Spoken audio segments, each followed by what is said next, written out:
At may tao sa kabi. Hello? Hello? Hello? Ayan. Ma'am!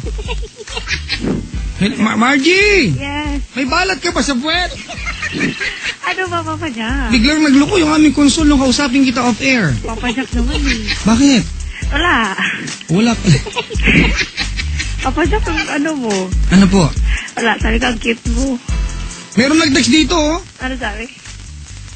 Galit sa akin. Basahin ko lang, ha? Mga gano'n, tuwa kami dito, eh. Papa Jack, baklang-bakla ang bibig. Kadiri naman ang bunganga ni Papa Jack. Baklang-bakla talaga. Ano ba yan?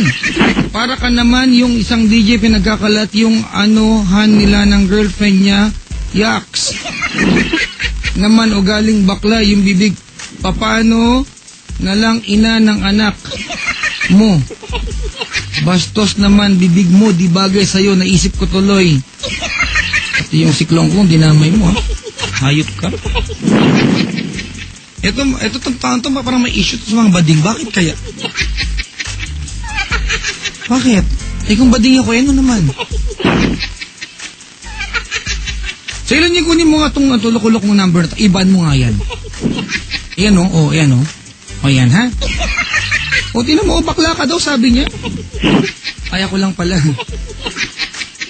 Alit sa atin, o, kunin mo yan, ha?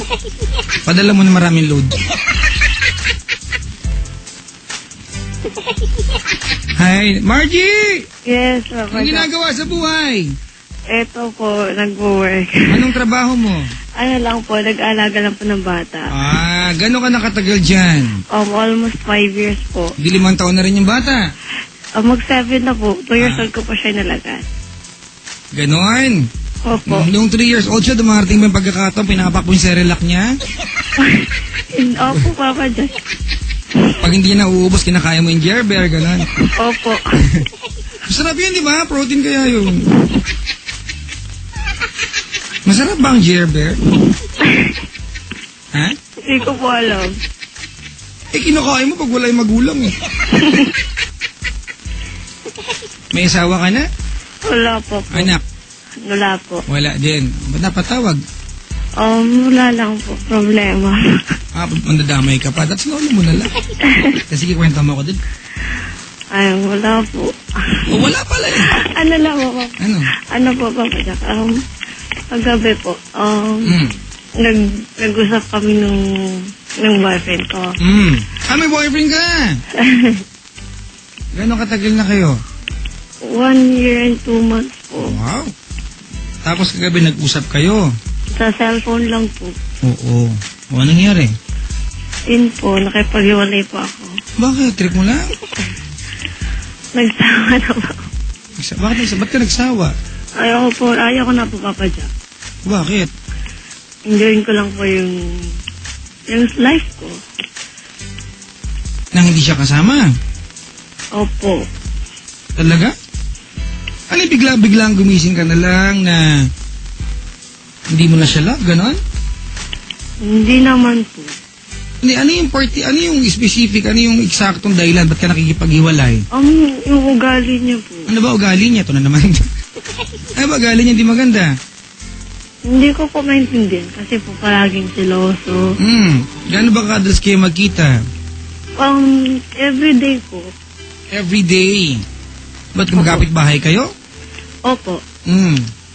Tapos paano selos ang ginagawa niya sa'yo?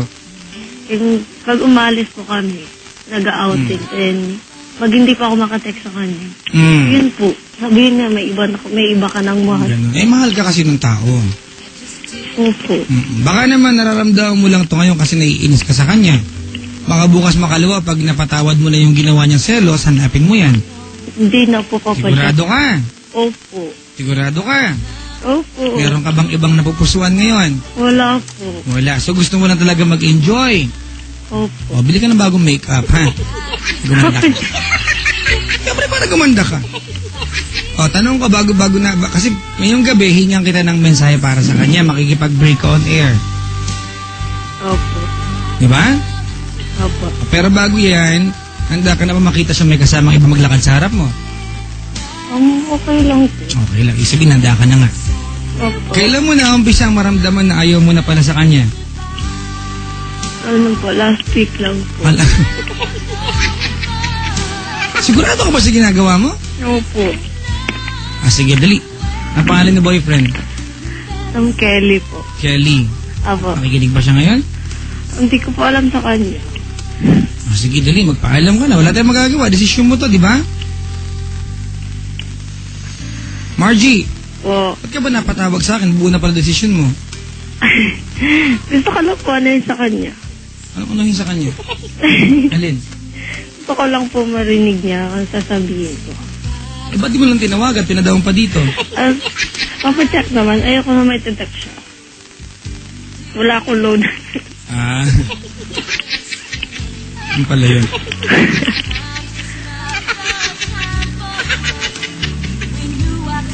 So, ganito Margie. Po. Tumawag ka sa akin para makipag-break sa boyfriend mo dahil lang one morning na nagising ka na ayaw mo na ituloy yung relasyon niya, tama? Opo. At gagawin mo to on air. Nakakatawa ka kapag binalikan mo siya. Kaya tinatanong kita, sigurado ka ba talaga? Opo. Dali. Kelly, tama? Opo. Makipag-break ka na. Naman, nahiya pa ako, Papa Jack. Huwag ka makipag-break. Hiya ka pala eh. Jack naman eh. Kelly. Broken hearted ako ngayon eh. Gawa mo yan, ikaw gumawa niyan eh. Nagreklamo ka, ikaw gusto makipag-break sa kanya. Sige po. Ano ba sasabihin ko? Makipag-break ka na, gawin mo na yung formula natin. Say thank you, say sorry, say goodbye. Kung nakikinig ka man ngayon. Kelly, anong tawagan nyo? Ayoko. Ha? Ayoko po. For the last time. Ano lang po, name lang po. Wala kang tawagan. Meron po, pero ayoko po tawagin. For the last time, go ahead. Kelly. Kung nakikinig ka man ngayon. Yun, pakikipag-iwalay na ako. Yun, hindi ko na kaya ugali niya. Mag-iingat ka na lang. Sana makahanap ka ng iba. Yun lang po. Bye. Ingat. Pang telepono lang. Pasalamat ka sa lahat ng mga nag-iambag niya. Dali Maliliit, malalaking bagay, mag-thank you ka sa kanya, tapos mag-sorry ka sa mga sakit ng ulo na binigay mo sa kanya, tapos mag-goodbye ka na. Dali. Thank you sa pagmamahal mo.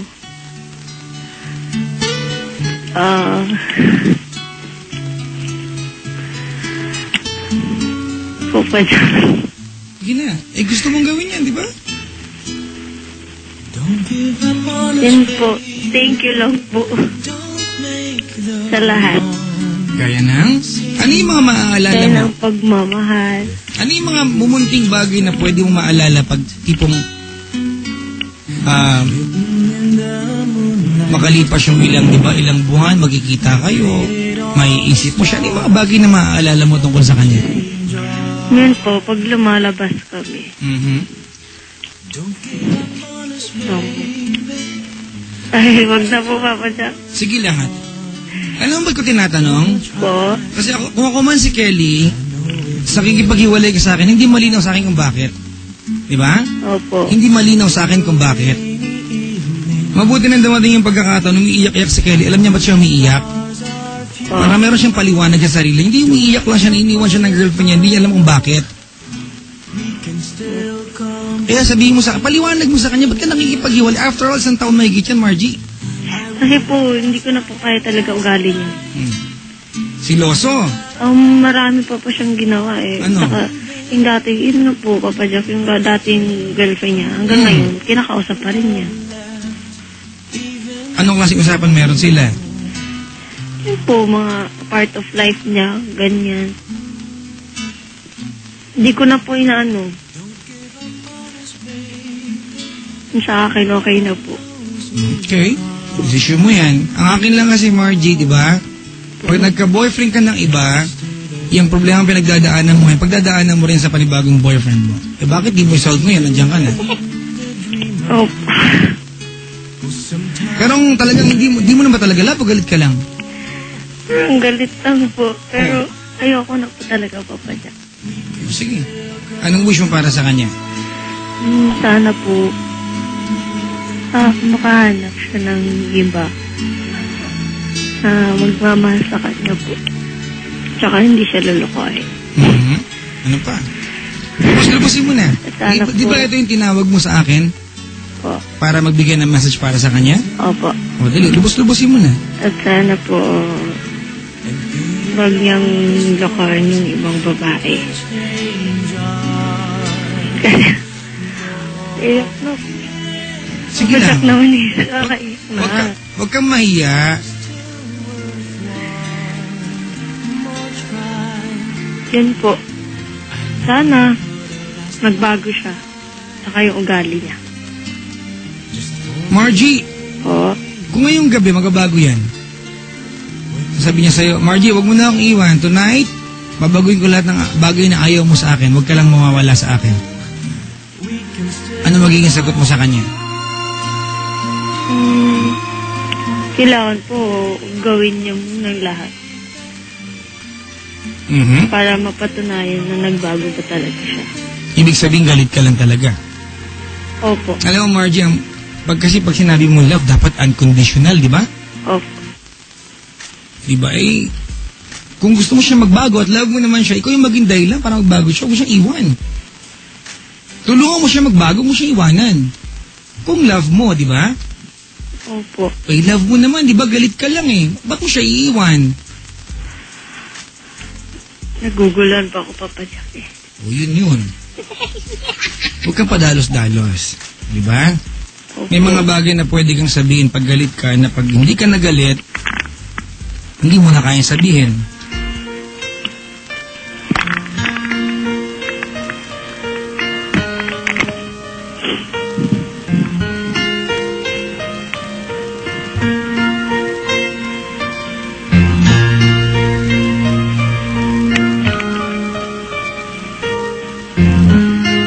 Ulitin natin, ha? Hindi kita hihinga ng mensahe para magpaalam sa kanya. I want you to tell Kelly kung ano man yung laman ng puso mo, okay? Opo. Alright, kung mahal mo siya. Kung galit ka lang. Sabihin mo sa kanya exactly how you feel. Kung hindi mo gusto makipaghiwalay at gusto mong bawiin, hindi masama, hindi nakakaya yun. Normal lang na maguluhan tayo pag nagmamahal tayo, okay? Opo.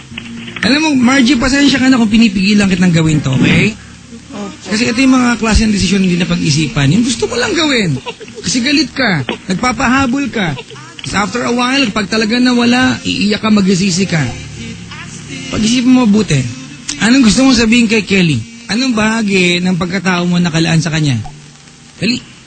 Oh my God. Ano po? Sige na. Ano po sabihin ko sa kanya, Papa Jack? Yun nga po eh. Papa Jack. Ano po sabihin ko sa kanya? Di ko nararamdaman mo. Yun po.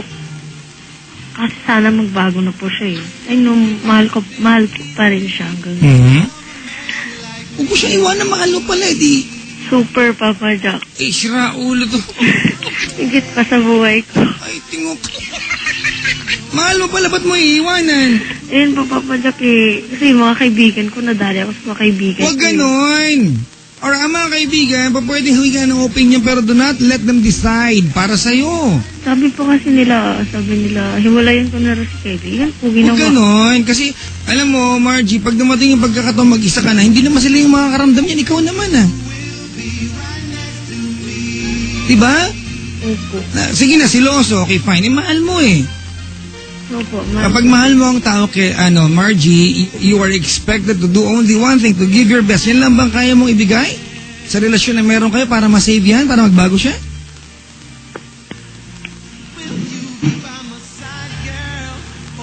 Super mahal mo pala.